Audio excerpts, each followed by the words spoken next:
So when the hell is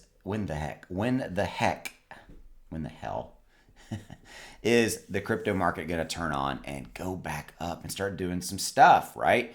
For the last 4 days, we've been in this consolidation period for Bitcoin and Ethereum. And we've just been kind of here, literally how I think of it is treading water. Like if you're in a pool or in the ocean, how you're just kind of treading water, you're just kind of floating. You're not really going anywhere. You're not going up, down, left, right, forward, back, things like that. That's what we're doing. It's really not doing a whole heck of a lot. So when will this, turn on? Well, we've got to get overall kind of market consensus going in the right direction. Now, from a fear and greed index, which you guys know, I look at this every single day. I look at it a couple times a day, even though it only updates once a day. We're at a 52. If you don't know what this is the fear and greed index. I really think of it as the fear and confidence index. It's a social sentiment barometer. Okay, and all that really means is that it looks out across a lot of different data points across all the social media platforms out there, looking specifically at crypto, and then looking at this kind of fear and it comes back and gives us a single number to kind of let us know from a fear and greed index. Now we're at a neutral, and there's nothing wrong with neutral. Neutral is okay. If we get too far over into the green, we basically get too greedy or too confident, and we can get kind of an overbought scenario, and it can do the exact, can react positive, react back to the other way. And this is a fear. This is when everybody's just scared the heck, won't do anything, and all their money's pulled out of the market and things of that nature. You can see last month we were at extreme fear, which makes sense. We had the Russia-Ukraine war start, all those kind of things.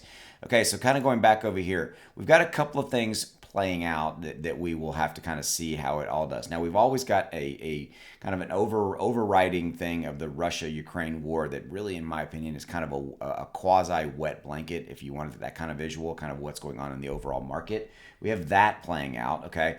But as far as the kind of the ties, if you will, to the overall market, I always look every single day at the Dow and the Nasdaq and kind of what's going on with them. Now the Dow's only up 4, Nasdaq's only up 50. You can see that these are the futures. You can see that there's not a lot going on per se over in the stock market as well. Okay, so yes, and sometimes there's this situation where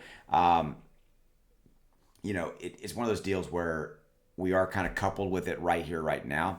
And look, is the stock market flashing a net bullish sign? Okay, so it could mean that we're, it's not a bad time. All right, now Elon Musk, by the way, just took a 9.2% stake in Twitter. Interesting. That's an interesting kind of piece of information that's coming out. Okay, and I want to see kind of how that plays into this. So Dogecoin actually is bouncing up today just because of that. Like, look at this right here. I want to show you this right here. Dogecoin is up 9% in the last 24 hours. And I guarantee you it has to do with the fact that Elon Musk is doing something and it associated with Twitter. So people are thinking, oh, maybe there's something coming for Doge.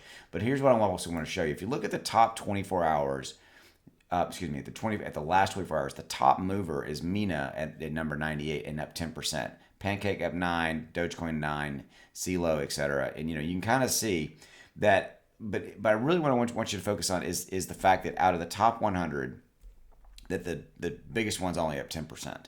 Okay, and you can also flip it.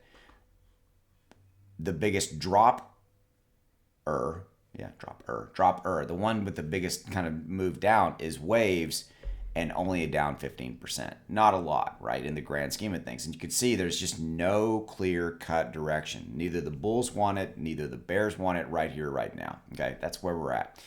So, that's what I wanted to kind of have a conversation with you about. I have, if you're interested in winning some Ethereum, I have a contest running. There's a link below to my Twitter account, okay? And when you go over there, this is my account. There's a pinned tweet. So I'm giving away $500 in Ethereum, okay? So to be eligible for this, you need to subscribe here to my YouTube channel and then jump over and you can see this pinned tweet and then follow me on Twitter and then like and retweet this tweet over on Twitter. Okay, so if you're interested, do that. If you've been thinking about subscribing to my channel, why not? Subscribe. You can win some Ethereum, $500. I will do these kind of contests periodically. So just FYI, if you're interested, that's how you can do it. Subscribe here, and then I'm gonna give the Ethereum away today, later today. So if that's something that you're interested in, check it out. Just subscribe here to YouTube, and then jump over and then click the link down below in the description to my Twitter page, and then you can see it's the pinned tweet. So go check that out. As always, I appreciate you. See ya.